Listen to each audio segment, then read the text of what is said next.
नमस्कार दोस्तों, स्वागत है आपका हमारे चैनल भक्ति व्रत कथा में। आज के इस खास वीडियो में हम आपको शरद पूर्णिमा का महत्व, पूजा विधि और कथा सुनाने जा रहे हैं। अश्विन मास की शुक्ल पक्ष की पूर्णिमा को शरद पूर्णिमा कहते हैं। इसे रास पूर्णिमा भी कहते हैं। ज्योतिष की मान्यता है कि संपूर्ण वर्ष में अश्विन मास की पूर्णिमा का चंद्रमा ही षोडश कलाओं का होता है। कहते हैं कि इस दिन चंद्रमा अमृत की वर्षा करता है।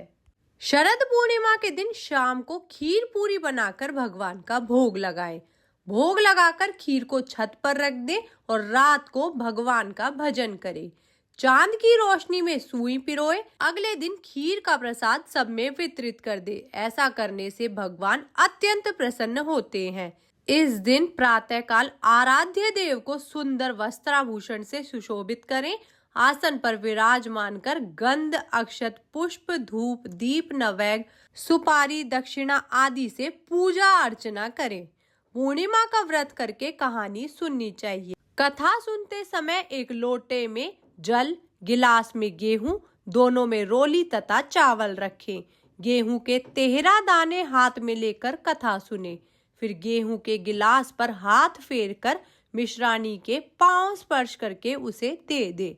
लोटे के जल का रात को अर्घ दें। विवाह उपरांत अगर किसी को पूर्णमासी के व्रत प्रारंभ करने हो तो वह शरद पूर्णिमा से ही प्रारंभ करे। कार्तिक का व्रत भी शरद पूर्णिमा से ही आरंभ करना चाहिए। तो चलिए प्रारंभ करते हैं शरद पूर्णिमा की कथा। एक साहूकार के 2 पुत्रियां थीं। दोनों पुत्रियां पूर्णिमा का व्रत रखती थी, परंतु बड़ी पुत्री पूर्णिमा का व्रत पूरी तरह करती थी और छोटी पुत्री वह व्रत अधूरा करती थी।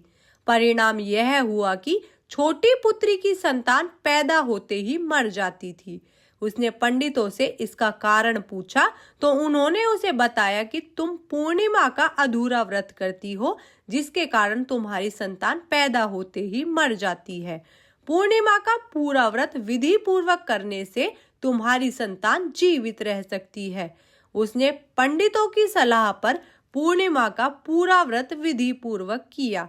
उसके लड़का हुआ, परंतु शीघ्र ही मर गया।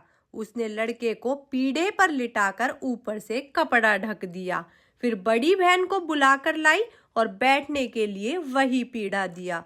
बड़ी बहन जब पीढ़े पर बैठने लगी तो उसका घाघरा बच्चे को छू गया। बच्चा घाघरा छूते ही रोने लगा।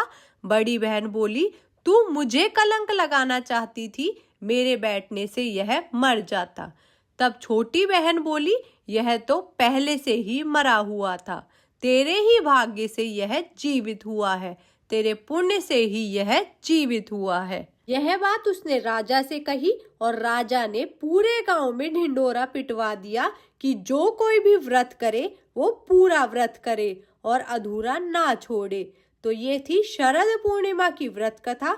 आपको ये कहानी कैसी लगी कमेंट करके जरूर बताएं और साथ ही मेरे चैनल भक्ति व्रत कथा को सब्सक्राइब करना ना भूलें। वीडियो को लाइक और शेयर अवश्य करें। धन्यवाद।